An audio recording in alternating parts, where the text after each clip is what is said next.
எங்களுக்கு என்னன்னாங்க 4 நாளாக உங்கள் கட்சியோட ஒரே பஞ்சாயத்தே பேசிகிட்டு இருந்தோம். ஆனால் இன்னைக்கு கொஞ்சம் இதாக இருக்குது. 2 பேரும் நீங்கள் 2 பேரும் சண்டை போட்டுருக்கீங்க, கொஞ்சம் நல்லா இருக்குங்க. முதல்ல தமிழ்நாட்டை சேர்ந்த 15வது குடியரசுத் தலைவராக துணை குடியரசுத் தலைவராக அறிவிக்கப்பட்டிருக்கிற வெற்றி பெற்றிருக்கிற சிபிஆர் அவர்களுக்கு அனைத்து இந்திய அண்ணா திராவிட முன்னேற்ற கழகத்தின் சார்பாக வாழ்த்துக்களை தெரிவித்துக் கொண்டு, தமிழ்நாட்டுக்காரர்களுக்கு வாய்ப்பு கொடுப்பது தன் பிள்ளைகளை இல்லாமல் எல்லோருடைய பிள்ளைகளுமே இந்தியாவை சேர்ந்த பிள்ளைகள் தான், எல்லாருக்குமே வாய்ப்பு கொடுக்கறது பாரதிய ஜனதா கட்சி. என்ன பிறப்பால் ஒரு வாய்ப்பை கொடுப்பது சனாதனம்னு நீங்கள் சொல்கிற போது, உதயநிதிக்கு கொடுக்கப்பட்டது ஒரு சனாதனம்னு நண்பர் நந்தகுமார் சொன்னார். அடுத்து நீட்டு யாரோ கொண்டு வந்ததாக சொன்னார். காந்தி செல்வன் என்ற ஒரு அமைச்சர், யார் தெரியுமில்ல, திமுகவை சேர்ந்தவர். அவர் தான் மத்திய அரசில் 2009 நீட்டை முன்மொழிந்தவர். காங்கிரஸ் பீரியடில் தான் அது கொண்டு வரப்பட்டது. நண்பர் எதுவும் மறுப்பு இருந்தால் பிறகு சொல்லட்டுங்கிறத சொல்லிக்கொண்டு, இந்த பாஜக பூச்சாண்டியை காட்டி சோறு ஊட்டுகின்ற வேலையை நீங்கள் தமிழகத்திலே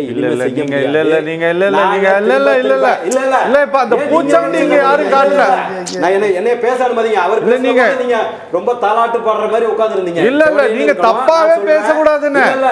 நீங்க தப்பா பேசக்கூடாது. அவர் ஒண்ணு தாலாட்டும் பாடல, அது கேட்கிறதுக்கு குழந்தை கிடையாது. அனைத்து இந்திய அண்ணா திராவிட முன்னேற்ற கழகத்தினுடைய தலைவராக எடப்பாடியார் ஏற்கனவே தமிழக மக்களால் ஏற்றுக்கொள்ளப்பட்டு விட்டார்.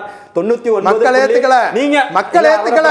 மக்கள் ஏத்துக்கல. அவங்க கட்சிக்காரங்க சரி ஏத்துக்கிட்டாங்க. 99.95% அனைத்து இந்திய அண்ணா திராவிட முன்னேற்ற கழகம் எடப்பாடியார் பின்னால இருக்கு. இன்னைக்கு கூடிய கூட்டமும் ஒவ்வொரு கூட்டத்தையும் நாங்க பார்த்துக்கிட்டு தான் இருக்கிறோம். அதை பத்தி எல்லாம் நீங்க கவலைப்பட வேண்டியதில்லை. ஆடு நனைந்து விட்டு போகட்டும். யாரும் அதிமுக காரங்க ஏத்துக்கிட்டாங்கன்னு சொல்லுங்க, மக்கள் சொல்லாதீங்க. அவ்வளவு பெரிய அப்புறம் நேர்மையாளர் மாதிரி பேசுனீங்க. அப்புறம் இடையில நீங்க ரன்னிங் கமெண்ட்ரி கொடுத்தீங்க. நீங்க சிலது தவறா பேசுறீங்க. நீங்க பிறகு பேசுங்க.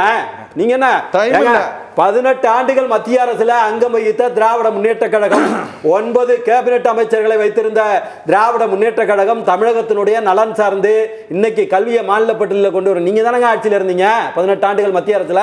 கல்வியை மாநில பட்டியலில் கொண்டு வந்திருக்கலாமே. கல்வித்துறை அமைச்சரை வாங்கி, நீர்வளத்துறை அமைச்சரை வாங்கி நீங்க வந்து காவிரி பிரச்சனையை தீர்த்திருக்கலாமே. வெளியுறவுத்துறையை வாங்கி கச்சத்தீவு பிரச்சனையை தீர்த்திருக்கலாமே. தமிழ்நாட்டினுடைய மக்களுடைய நலன் சார்ந்து எதை திராவிட முன்னேற்ற கழகம் எடுத்து வைத்திருக்கிறதுங்கிற கேள்வியை நாங்க சொல்றோம். சரி, தமிழ்நாட்டோட இத்தனை வாழ்வாதார பிரச்சனை எல்லாம் ஏதோ அதிமுக பீரியட்ல வந்துச்சா? கருணாநிதி அவர்கள் 1924 வந்த ஒப்பந்தத்தை 74 புதுப்பிக்காமல் விட்டதால் காவிரி பிரச்சனை, கச்சத்தீவு பிரச்சனை வேடிக்கை பார்த்ததால் இந்திரா காந்தி 3 வருஷம் ஆட்சியில இருந்தப்ப செஞ்சிருக்கலாமே, சரி பண்ணிருக்கலாம் சார். நீங்க 10 வருஷம் ஆண்டீங்களே, செஞ்சிருக்க வேண்டியதானே. 10 வருஷம் ஆளுங்கட்சியா இருந்தப்ப 3 வருஷம் நீங்க பாரதிய ஜனதா கூட்டணி தான இருந்தீங்க. நீங்க எல்லாத்தையும் மீட்டுக்க வேண்டியதானே சார். இவரு சொல்றது வந்து அர்த்தம் இல்லாம இருக்கு. இவங்க 10 வருஷம் ஆட்சியில இருந்தாங்க, 10 வருஷம் ஆட்சியில இருந்தாங்க. அப்ப கொண்டு வந்திருக்காங்களா? அப்ப கொண்டு வந்திருக்காங்களா? மாற்று கருத்தை சொல்ல வருகின்ற போது அவர் எவ்வளவு துள்ளி குதிக்கிறாரு. இல்ல நீங்க இருந்தப்ப செய்யாம விட்டுட்டு நீங்க சொல்றீங்களே, இன்னைக்கு கூட்டணி இருக்காரு, செய்ய சொல்லுங்க. இன்னைக்கு செஞ்சு கொடுக்க சொல்லுங்க சார். இன்னைக்கு அவங்க கூட்டணி தான், அவங்க கூட்டணி தான், அவங்க கூட்டணி தான். அப்படி ஒரு பாஜக எங்களை கபலீகரம் செய்துன்னா, நீங்க சிபிஎம், சிபிஐ, விடுதலை சிறுத்தைகள் ஏங்க மது ஒழிப்பு மாநாட்டுக்கு டிஆர் பாலு, மதுவாலையை வைத்திருக்கிற டிஆர் பாலுவை கூப்பிட்டு மாநாடு நடத்துற அவங்கள நீங்க அப்புறம் நாங்க அவங்க கூட்டணி கட்சியெல்லாம் அவங்க கபலீகரம் பண்ணிட்டாங்க இதை எங்களால் சொல்ல முடியும்.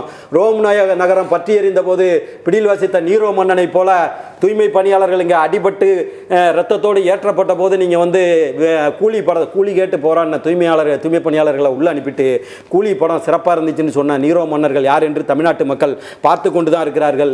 பகுதி நேர ஆசிரியர்கள் 16,000. என்னங்க நாங்கள் பேச வந்தால் மட்டும் டயம் இருக்காது, அவர் உள்ள புந்து பேசினா மட்டும் டயம் இருக்கணும், நெறியாளர் நடுநிலையாளராக இருக்கணும். பகுதி நேர ஆசிரியர்கள் 16,000 பேர் நிரந்தர பணியிட கேட்டு போராடி கொண்டிருக்கிறார்கள். 25,000 பணியிடங்கள் ஆசிரியர் பணியிடங்கள் காலியாக இருக்கின்றன. தொகுப்பூதிய ஆசிரியர்களை நீங்க இது பண்ணல. பார்வை மாற்றுத்திறனாளிகளை வந்து அடிச்சு ஏற்றினதை பார்த்த முறக வரலாறு இதுதான். அப்படியே வந்து தமிழ்நாட்டு மக்கள் இன்றைக்கு ஒட்டுமொத்தமாக எந்த துறை போராடல சொல்லுங்க? செவிலியர்கள் போராடலையா? போக்குவரத்து தொழிலாளர்கள் போராடலையா? ஆசிரியர்கள் போராடலையா? தமிழகத்தில் போராடாத ஒரு துறை எதுன்னு கேட்டீங்கன்னா உதயநிதி அன்கோ மட்டும்தான் போராடல. பாக்கி எல்லாரும் போராடி கொண்டிருக்கிறார்கள். விக்ரம் ஜூஜி போன்றவர்கள் 850 கோடி ரூபாய்க்கு வாட்ச் வச்சிருக்கிறதா சொல்லி போடுறாங்க. நாங்க 1000 ரூபாய்க்கு அலைஞ்சிட்டு இருக்கோங்க. 1000 கோடியை வச்சுக்கிட்டு நீங்க வந்து ஒரு வழக்கறிஞர், நீங்க வழக்கறிஞர், நீங்க நீங்க சும்மா பேசக்கூடாது. இவங்களுடைய கொள்கை பரப்பு செயலாளர் சிவாவுடைய மகன் சூர்யா சிவா சொல்றாரு 850 கோடி ரூபாய்க்கு 30 கட்சி பிரமுகரா? வாட்ச் கலெக்ஷன் அவன் போடுறான் விக்ரம் ஜூஜுன்னு சொன்னா அவருக்கு கட்சிக்கு என்ன சம்பந்தம்? அவருக்கு கட்சிக்கு என்ன சம்பந்தம்? 10 திரைப்படங்கள் அவருக்கு கட்சிக்கு என்ன சம்பந்தம்? நீங்க பிறகு பேசுங்க. அவருக்கு கட்சிக்கு என்ன சம்பந்தம்? இல்ல சார், அவர் சம்பந்தம் இல்லாத கட்சிக்கு சம்பந்தம் இல்லாதவங்கள பேசும்போது அத மறுப்பு சொல்லாம இருக்க முடியுமா என்ன? சம்பந்தம் இல்லாத பிடிஆர் பயன்வல் தியாகராஜன் பேசினார் 30,000 கோடி அடித்து சும்மா நீங்க அதெல்லாம் சொல்லக்கூடாது. அது எதுக்குமே ஆதாரமே கிடையாது. எதுக்குமே ஆதாரம் கிடையாது. இல்லாத ஒரு விஷயத்தை நீங்க கிரியேட் பண்றீங்க. இல்லாத ஒரு விஷயத்தை நீங்க கிரியேட் பண்றீங்க. இல்லாத ஒரு விஷயம் அந்த ஆடியோவே உண்மை கிடையாது சார். சும்மா நீங்க நிப்பாட்டுங்க சார். ஒரு கதை சொன்னா அளவா சொல்லுங்க. நீங்க சொல்லுங்க. நீங்க இதெல்லாம் வேண்டாம். நீங்க மட்டும் பொய்ய மட்டுமே பிரதானமா வச்சிருக்கீங்க. நிப்பாட்டுங்க சார். ராஜா ஒரு இங்க பாருங்க சார். காசிநாத பாரதி சார். காசிநாத பாரதி ஒருத்தனுக்கு ஒரு காசிநாத பாரதி சனாதனா காசிநாத பாரதி நீதிக்கு கிடைச்சிருக்கு. அவர் என்னன்னே தெரியாம 50 ஆண்டுகள் பொது வாழ்க்கையில் இருக்கிற எடப்பாடி பழனிசாமி அவர்களை பற்றி தவறான வார்த்தையை பேசுறது வந்து ரொம்ப தவறுங்க. நீங்க ஏங்க தூய்மை பணியாளர்களை போய் பார்க்க வேண்டியானுங்க? உங்கள்கிட்ட தானங்க போராடுறாங்க, உங்கள்கிட்ட தானங்க கேட்கறாங்க. அதுல என்னங்க பிரச்சனை வந்துச்சு? பிரைவேட்டுக்கு கொடுத்தா கட்டிங் வரும், கமிஷன் வரும். உங்களுக்கு கூட்டணி கட்சிகள் ஏங்க எதுவுமே வேண்டாங்க.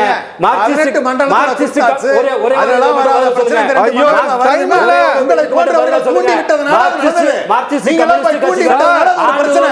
நீங்க அவங்க கால காலத்துக்கு அவங்க தூய்மை பணியாளராக இருக்கணுமா? அது என்ன அடிமைத்தனம் உங்களுக்கு? சனாதனத்தை நிலைநிறுத்துவதற்காக இவர்கள் பேசுகிறது இந்த தொகை. இந்திய அண்ணா திராவிட முன்னேற்ற ஆட்சியில 33,000 போராட்டங்களை நாங்க அனுமதிச்சோம். நீங்க எந்த கூட்டணி கட்சி தெரியுமா? உங்க கூட்டணி கட்சி தெரியும் சார். தெரியுங்க, எல்லாருக்கும் தெரியும். கூட்டணி பாட்டுனவங்க இன்னும் எந்த போராட்டம் நடந்துருச்சு சொல்லுங்க பார்க்கலாம். நந்தகுமார் கதை சொல்லிட்டு வந்திருக்காதீங்க. எதையுமே நீங்க செய்யல. நீங்க அதனால தான் மக்கள் உங்களை 10 சார் ராஜா தொடர் தோல்வியை சந்திச்சுக்கிட்டே வரீங்க. 10 தோல்வி நீங்க மக்கள் முடிவு பண்ணிக்கிறாங்க. மக்கள் முடிவு பண்ணிக்கிறாங்க.